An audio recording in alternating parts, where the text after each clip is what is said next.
ሰላም ጤና ይስጥልኝ። ይህ ዋይኬ ሄልዝ ኢንዱስትሪ ዩቲዩብ ቻናል ነው። በዛሬው በጤና ፕሮግራማችን የምንመለከተው ስለ ደም ካንሰር ይሆናል ማለት ነው። ስለ ደም ካንሰር በጥቂቱ እናያለን። ስለ ደም ካንሰር ከማውራታችን በፊት መጀመሪያ ደም ምንድነው የሚለውን ነገር ባጭሩ ለማየት እንሞክር። ደም ባጭሩ የፕላዝማ እና የደም ሴሎች ቅልቅል ወይም ውህድ ውጤት ሲሆን ፕላዝማ የምንለው 55 በመቶውን አጠቃላይ የደም ይዘት ሲይዝ በውስጡም ፕሮቲኖች፣ ሳልት፣ ፋትና ሹገር ወይም ግሉኮሶችን ይዟል። ብለድ ሴል የምንለው ደግሞ 45 በመቶውን ሲይዝ በውስጡም ቀይ ደም ሴል፣ ነጭ ደም ሴል እና ፕላትሌት የሚባሉትን የደም ሴል አይነቶች ይዟል ማለት ነው። ይህ ደም ባጭሩ ይሄ ከሆነ ደም እንዴት ይመረታል የሚለውን ነገር ለማየት እንሞክር። ደም ያለማቋረጥ ወይም ደግሞ ኮንቲኒየስሊ ይመረታል። የሚመረተውም ሬድ ቦን ማሮ ወይም ደግሞ መክኒ በምንለው የሰውነታችን ክፍል ነው። እነዚህ ሬድ ቦን ማሮ የሚባሉት ደግሞ የሚገኙት ከጀርባ አጥንት ወይም ቨርተብራል ቦን ላይ፣ የፐልቪክ የዳሌ አጥንት ላይ፣ የጭን አጥንት ወይም ደግሞ ፊሞር ቦን ላይ ይገኛል ወይም አጭሩ ፍላት ቦኖች ላይ እናገኛቸዋለን ማለት ነው። ዋና ዋና የደም አመራረት ሂደቶችን ለማየት እንሞክር። በአንድ አዳልት ላይ ወይም ደግሞ አንድ አዋቂ ሰው ላይ ደም የሚመረትበት ቦታ ስፖንጂ ቲሹ ፍላት ቦዲ የምንላቸው ናቸው። ቅድም ለመጥፈስ እንደምትቆጡ ስካል ላይ፣ ቨርተብራል ላይ፣ ሪብስ ላይ፣ ስተረኑ ላይ፣ ሂፕ ላይ ይመረታል ማለት ነው። የደም አመራረት ሂደት ሄማቶፖይሲስ በመባል ይታወቃል። ሁሉ የደም ሴሎች ከአንድ ወይም ደግሞ ሲንግል ከሆነ ታይፕ ሴል ነው የሚወጡት። ይህም ደግሞ ሄማቶፖይቲክ ስቲም ሴል በመባል ይታወቃል። እነዚህ ስቲም ሴሎች በራሳቸው ምን አላቸው? ፕሉሪፖተንት ይባላሉ። ፕሉሪፖተንት ማለት የተለያዩ ተግባራት ያላቸውን ስፔሻላይዝድ የሆኑ ብለድ ሴሎችን ያመርታሉ። እነዚህ ስቲም ሴሎች ምንድነው? ማዘር ኦፍ ሴል ወይም ደግሞ የሴሎች እናት በመባል ይታወቃሉ። ነገር ግን ማዘር ኦፍ ሴል ቢባሉም የራሳቸው የሆነ ስፔሲፊክ የሆነ የስራ ድርሻ የላቸው ማለት ነው። ስቲም ሴሎች ደግሞ እነዚህ ስቲም ሴሎች ምንድነው ዋና ተግባራቸው? ስፔሻላይዝድ ፋንክሽን ያላቸው ሴሎችን ማምረት ነው። በዚህ ምክንያት እነዚህ ስቲም ሴሎች በሁለት ይከፈላሉ። ሁለት ፕሮጀኒተር ሴሎች ይከፋፈላሉ። እነሱም ማይሎይድ ስቲም ሴል እና ሊምፎይድ ስቲም ሴል ብለን በሁለት እንከፍላቸዋለን ማለት ነው። ማይሎይድ ስቲም ሴል የምንላቸው በዋናነት አርቢሲ ወይም ደግሞ ሬድ ብለድ ሴል የምንለውን እና ፕላትሌት ሲያመርቱ አብዛኛውን የነጭ ደም ሴል ወይም ደግሞ ደብሊውቢሲን ደግሞ ያመርታሉ ማለት ነው። ሊምፎይድ ስቲም ሴል የምንላቸው ደግሞ ሊምፎሳይት የሆኑ ወይም ከነጭ ደም ሴሎች ክፍል የሆነውን ሊምፎሳይትን ያመርታሉ ማለት ነው።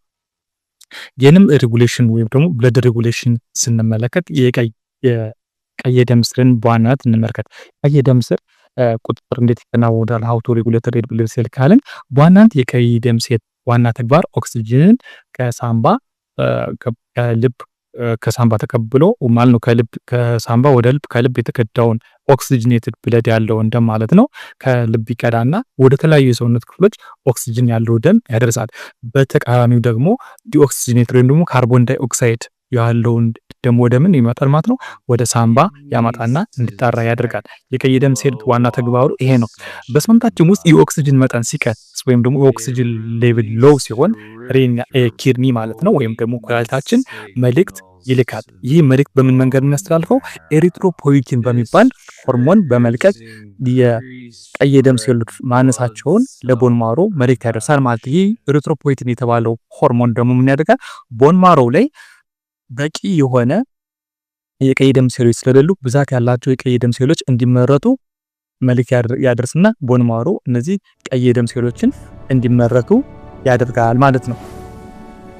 በዚህ የተነሳ ምን ያደርጋል ማለት ቢያንስ በሰከንድ በአንድ አዋቂ ላይ በሰከንድ እስከ 2 ሚሊዮን የሚደርሱ የቀይ ደም ሴሎች ይመረታሉ ማለት ነው። ስቴጆቹን እንመልከት። የቀይ ደም ሴል ሲመረትበት በዋናነት 3 ደረጃዎች አሉት ማለት ነው። እነዚህም ደረጃዎች ምን ይባላሉ? ስቲም ሴል አለ፣ ፕሮጀኔተር ሴል አለ፣ ማቹር ሴል ምንላቸው አሉ ማለት ነው። ስቲም ሴል የምንላቸው ወይም ኢኒሻል የሆኑ ኢማቹር ብለድ ሴሎች ናቸው። በደንብ ፎርምድ ያልሆኑ ያላሉ ማለት ነው። ያላደጉ እንጭጭ የሆኑ የደም ሴል አይነቶች ምን ይባላሉ? ስቲም ሴሎች ይባላሉ። ፕሮጀኔተር ሴል ወይም ብላስት ሴል ምንላቸው አሉ። እነዚህ ሴሎች ደግሞ ምንድነው የሚያደርጉት ማለት ነው? ስፔሻላይዝድ ታይፕ የሆኑ ስፔሲፊክ ታይፕ ያላቸው የደም ሴሎች ናቸው። የስፔሻላይዝድ ፋንክሽን ታይፖች የሆኑ የደም ሴል አይነቶች ብላስት ሴል ወይም ደግሞ ፕሮጀኔተር ሴል በመባል ይታወቃሉ ማለት ነው። ማቹር ሴል የምንላቸው ደግሞ ፉሉ የሆኑ ፋንክሽናል የሆኑ ሙሉ በሙሉ ያደጉ የዳበሩ የቀይ ደም ሴል፣ የነጭ ደም ሴልና የፕላትሌት ሴሎች ማቹር ሴል በመባል ይታወቃሉ ማለት ነው። ከዚህ ጎን ለጎን ምን አለው ሰውነታችን አላስፈላጊ የሆኑ ሴሎችን ወይም ደግሞ የሚያስወግድበት የራሱ ስርዓት ወይም ደግሞ ሲስተም አለው። ይህ ምን ይባላል? ፕሮግራም ሴል ዴዝ በማድረግ በማከናወን ምን ያደርጋል ማለት ነው? የሞቱ ያረዱ ሴሎችን የሚቆጣጠርበት ቴክኒክ ፕሮግራምድ ሴል ዴዝ ይባላል። ይህ ሂደት በእንግሊዝኛ አጠራሩ አፖፕቶሲስ በመባል ይታወቃል ማለት ነው። እሺ ይህ አፖፕቶሲስ በዋናነት አፖፕቶሲስ በመባል ይታወቃል ማለት ነው። የደም ሴሎችን በሶስት እንከፍላቸዋለን። አሁን የደም ሴሎች ታይፕስ ኦፍ ብለድ ሴል በዋናነት በሁለት እንከፍላቸው፣ ብለድ ሴል እና ፕላዝማ ሴል ብለን ማለት ነው። አሁን እነዚህ ፕላዝማ ብለድ ሴሎችን ወይም ደግሞ ሬድ ብለድ ሴሎችን አሁን እነሱ ደግሞ በስንት እንከፍላቸዋለን? በሶስት እንከፍላቸዋለን። እነሱም ቀይ ደም ሴል ወይም ደግሞ በእንግሊዝኛ አጠራሩ ኤሪትሮሳይት በመባል ሲታወቅ በብዛት ወይም ደግሞ ኒውሜረስ ታይፕ በብዛት የሚገኝና ነጭ ኦክሲጅን ለሰውነታችን የሚያደርስ ክፍል ነው። ሁለተኛው ነጭ ደም ሴል ወይም ደግሞ ሊኮሳይድ በመባል ይታወቃሉ ማለት ነው። እነዚህ ሊኮሳይቶች ልክ እንደ ወታደር ከበሽታ ይከላከሉላን ማለት ነው። ሌላኛው ፕላትሌት ይባላል። ፕላትሌት ደግሞ በሰውነታችን ውስጥ በሚፈጠርን የደም መፍሰስ በተለያዩ አጋጣሚዎች የሚፈጠርን የደም መፍሰስ የደም ማርጋት ደም መፍሰስን ይከላከላል ማለት ነው። ስለዚህ እነዚህ ሌላኛው ፕላዝማ የምንለው ነው። ፕላዝማ ደግሞ የምንለው የፈሳሹ ክፍል ማለት ነው። እሱ ደግሞ የተለያዩ ኒውትሪየንቶችን፣ ኦክሲጅኖችን ወይም ደግሞ ሴሎችን ከቦታ ቦታ ያመላልስልናል ማለት ነው። አሁን ሰውነታችን ራሱን እንዴት ከበሽታ እንደሚከላከል እንመልከት። ምንድነው ይሄ ሜካኒዝም? ፕሮግራም ሴል ዴዝ በመባል ይታወቃል፣ ወይም ደግሞ አፖፕቶሲስ በመባል ይታወቃል። በዚህ መንገድ ያረጁ የተበላሹ እና እድሜያቸው ያበቃ ሴሎችን ያስወግዳል ማለት ነው። ለምሳሌ ቀይ የደም ሴል በሰውነታችን ውስጥ እስከ 120 ቀን ይቆያል ማለት ነው። ነጭ የደም ሴል ደግሞ እስከ 90 ቀን ይቆያል። ፕላትሌት ደግሞ ከ10 እስከ 11 ቀን ባለው ውስጥ በህይወት ይቆያሉ ማለት። ይህ ማለት እነሱ ሲወገዱ ያለ ማቋረጥ ስቲም ሴሎቻችን ምን ያደርጋሉ ማለት ነው? ሴሎችን ያመርታሉ ማለት ነው። ስቲም ሴል ቀድም ያልነው የማዝሮፍ ሴል ያልነው ማለት ነው የሴሎች ሁሉ እና ከሚባል የታወቀው እነዚህ ያረዱ ሴሎች ሲወገዱ አዳዲስ ሴሎች ምን ያደርጋሉ? እንዲመረቱ ያደርጋል ማለት ነው። በዚህ ምክንያት የደም ሴሎች ይተካካል፣ ያለ ማቋረጥ ይተካካል ማለት ነው። የደም ፕሮዳክሽን ሂደቱ አይቋረጥም ማለት ነው። ይህ ከሆነ የደም ካንሰር እንዴት ይከሳል የሚለውን ነገር እንመልከት። የደም ካንሰር በምንድነው? በደንብ ባጭሩ ካንሰር ማለት አንኮንትሮሌብል የሆኑ እና ኢማቹር የሆኑ ያልዳበሩ ያላደጉ የሴሎች መፈጠር ነው። ይህ ጤና ምንድነው? የደም አመራረትና ይህን ጤናማ የሆነ ቅድም ያየነው አለ አይደለ? ጤናማ የሆነ ኖርማል የሆነ የደም አመራረት ሂደቶች አሉ።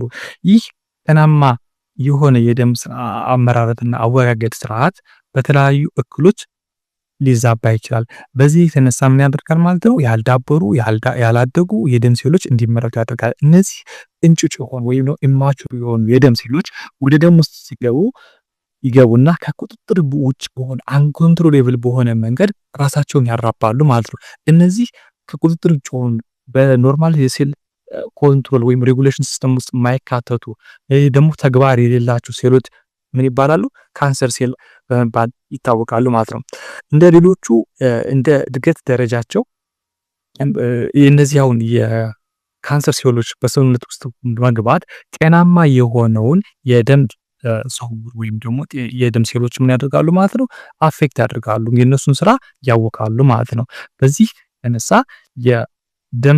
የደም ካንሰር አይነቶችን በሶስት እንከፍላቸዋለን ማለት ነው እንደ ቦታቸው። እነሱም ምን ብለን እንጠቀሳቸዋለን? ሊኩሚያ ይባላሉ አንደኛው፣ ሁለተኛው መልቲፕል ማይሎማ እና ማሊግናንት ሊምፎማ በማለት በሶስት እንከፍላቸዋለን ማለት ነው። ይህ ሊኩሚያ የምንለው የነጭ ደም ሴልና የደም ሴሎችና የቦን ማሮ ካንሰር አጠቃላይ ይይዛል ማለት ነው።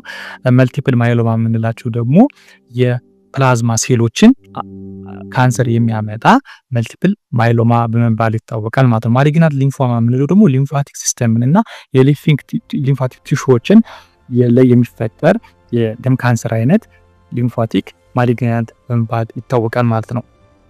ህክምናው ምንድነው? በዋናነት ስቲም ሴል ቴራፒ በመባል ይታወቃል። ሌሎች ራሱን እንደየደረጃው እንደ ካንሰሩ አይነት ራሱን የቻለ ህክምና አለ ማለት ነው። ለዛሬ ስለ ደም ካንሰር ምንነት በጥቂቱ ለማየት ሞክረናል። በቀጣይ ስለ እነዚህ ስለ ሊኩሚያ፣ መልቲፕል ማይሎማ፣ ማሊግናንት ሊምፎማ ስለተባሉት የካንሰር አይነቶች እናያለን ማለት ነው። በጤና ቆዩ። ሀሳብ አስተያየት ካላችሁ ኮሜንት ቦክስ ላይ አስቀምጡ። ላይክ፣ ሼር፣ ሰብስክራይብ ማድረግ አይረሳ። አመሰግናለሁ።